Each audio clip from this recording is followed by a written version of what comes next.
Bonjour tout le monde, j'espère que vous allez bien en ce beau mardi.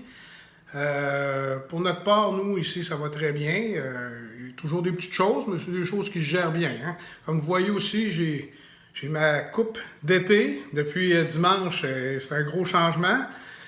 Et nous, on a Liliane qui recommence à travailler la semaine prochaine. Donc, le retour tranquillement à la normale. Et c'est comme ça, c'est correct comme ça aussi.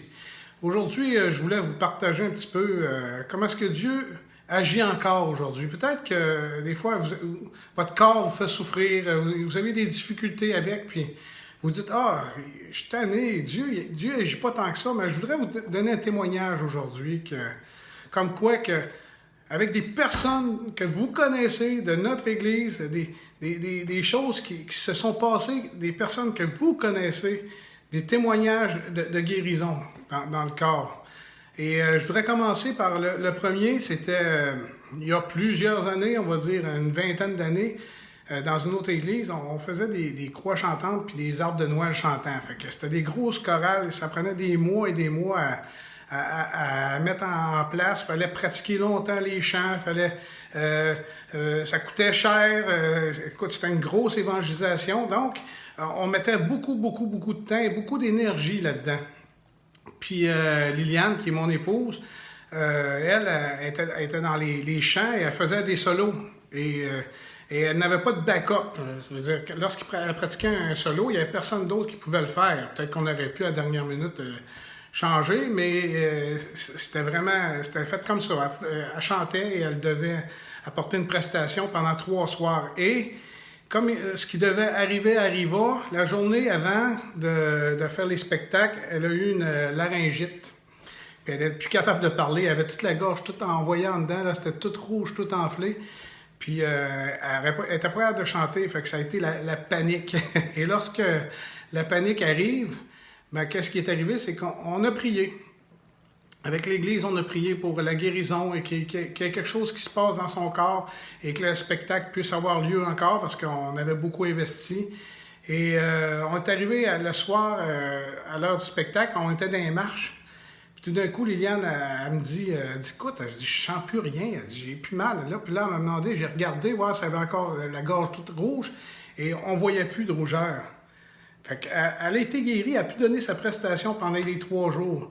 Ça paraît simple, ça paraît facile, mais si Dieu n'avait pas agi, il y a peut-être des centaines de personnes, d'inconvertis, parce qu'on avait au moins 200-300 personnes inconverties qui venaient puis qui voyaient ce spectacle-là, qui auraient manqué une partie du spectacle. Et c'est la gloire à Dieu de ces choses-là. C'est quelque chose qui est arrivé à nous personnellement et on peut pas en douter parce que c'est quelque chose qui nous est arrivé. Mon deuxième témoignage, c'est concernant ma fille Marie-Pierre. Elle, depuis qu'elle était toute jeune, son plus grand rêve dans sa vie, c'était pas d'être astronaute ou quoi que ce soit. Elle voulait avoir un mari et des enfants. Fait que c'était ça son rêve. Elle voulait une famille. Puis, mais malheureusement, à 9 ans, elle a commencé à avoir des menstruations assez jeunes. C'était à 9 ans, fait que c'est pas mal jeune. Puis, mais c'était des pertes de sang, mais c'était continuel. C'était pas une fois par mois ou quelque chose. C'était continuellement qu'elle avait des pertes de sang à partir de 9 ans. À un point qu'il a fallu aller voir des médecins. Puis les médecins, ce qu'ils ont fait, ils ont proposé des traitements, hein, des pilules, des choses, mais il n'y a rien qui a fonctionné. Puis, écoutez, Marie-Pierre, elle trouvait ça très triste, mais parce que c'était dur à vivre, parce qu'elle venait faible, parce qu'elle avait des pertes de sang. Puis, jusqu'à un moment donné, que le médecin il disait que probablement qu'elle ne pourrait pas avoir d'enfant. Fait que ça, c'était quelque chose de très gros pour elle. Puis, ce qui est arrivé par la suite, c'est que, pour vous montrer comment est-ce que Dieu peut agir, simplement, c'est qu'on est dans une réunion de louange. On fait la réunion du dimanche matin. On est dans la louange, puis c'est moi qui est le leader de chant cette journée-là.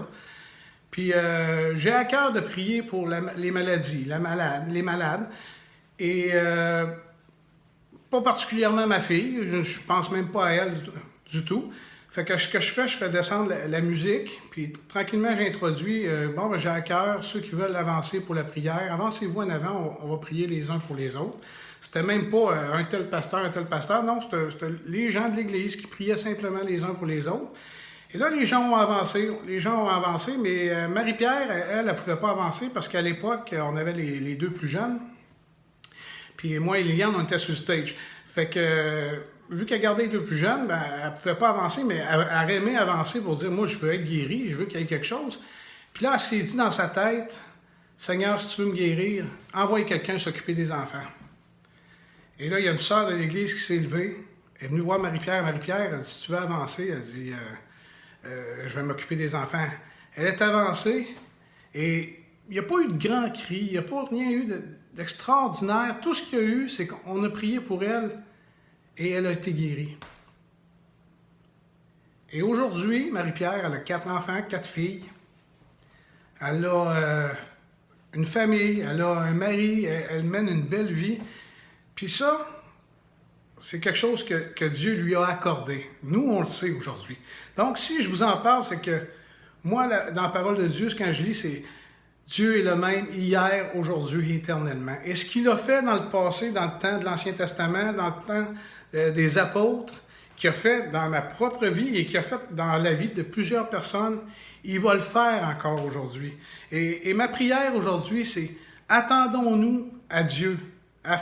Attendons-nous de voir les grandes choses qu'il va faire. Il y a des promesses pour des délivrances, il y a des promesses pour des guérisons, il y a des promesses pour des enfants qui vont retourner au Seigneur. Alors, donc, c'est ce que je veux vous partager. Dieu agit encore aujourd'hui, en 2020, malgré la COVID, malgré des fois qu'on n'est pas ce qu'on devrait être, Dieu agit encore parce qu'il est Dieu et qu'il nous aime. Amen.